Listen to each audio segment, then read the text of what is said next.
the jurisdiction of a constitutional body, which is the Supreme Judicial Council or the Supreme Court itself. I am also of the view that the terms of... میں صرف یہ add کر لوں, اس میں دو رائے نہیں ہو سکتی ہیں. جی.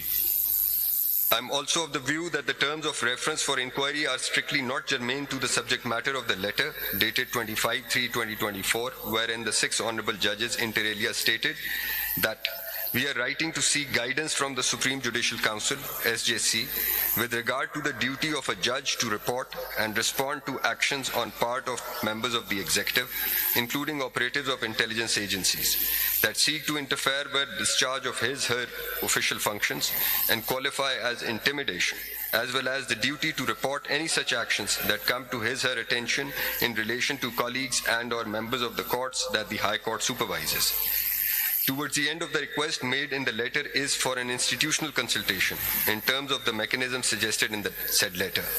Though the letter in question may not strictly fall within the parameters of Article 209 of the Constitution, but the Honorable Chief Justice of Pakistan, being a pater familias, may address and resolve the issue raised in the letter at the institutional level.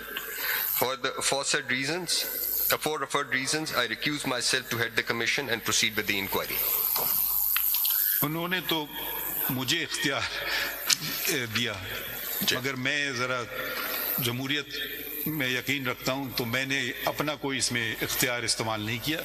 میں نے مشاورت ہر موقع پہ مشاورت کی ہے, اور بلکہ یہ بھی آپ کو کہتے چلوں کہ جب ہم اسلام آباد ہائی کورٹ کے تمام ججز اور چیف جسٹس سے ملے, جس میں میں اور جسٹس منصور علی شاہ صاحب موجود تھے, تو انہوں نے ہمیں کہا کہ جو آپ, کیونکہ منصور علی شاہ صاحب نے یہ بات اٹھائی کہ آپ نے تو خط تحریر کیا ہے سپریم جوڈیشل کونسل کو, ہم تو صرف 2 ممبران ہیں اس کے, ہم سپریم جوڈیشل کونسل تو نہیں ہیں. تو انہوں نے کہا کہ جی جو آپ 2 بہتر سمجھیں وہ کیجیے. یہی بات ہوئی تھی نا شاہ صاحب, تو یہ بات ہوئی تھی. بہرحال اب وہ ہر کوئی طریقہ کار, کوئی بہتر طریقہ کار بھی کہہ سکتا ہے جو اپنی سمجھ میں آئی, عقل میں آئی.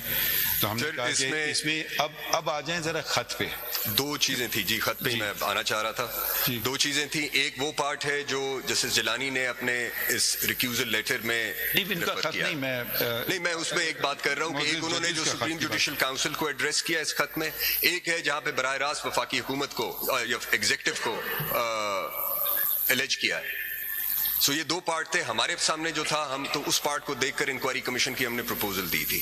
جہاں تک جو میٹر ہے سپریم جوڈیشل کاؤنسل کا, وہ آپ کا پریروگیٹو ہے, وہ اس کاؤنسل کا, وہ کانسٹیٹیوشنل باڈی ہے. یہ تاثر کہ کہیں سپریم کورٹ نے اپنے اختیارات یا حکومت کو دے دیے یا کوئی کمیشن کو دے دیے, یہ تاثر تو میرے خیال میں بالکل غلط, بے بنیاد, اس کی کوئی حیثیت ہے ہی نہیں, بالکل بنیاد ہی نہیں ہے اس بات کی. کیونکہ ہمارے جو پاورز ہیں وہ ایک, اب دیکھیں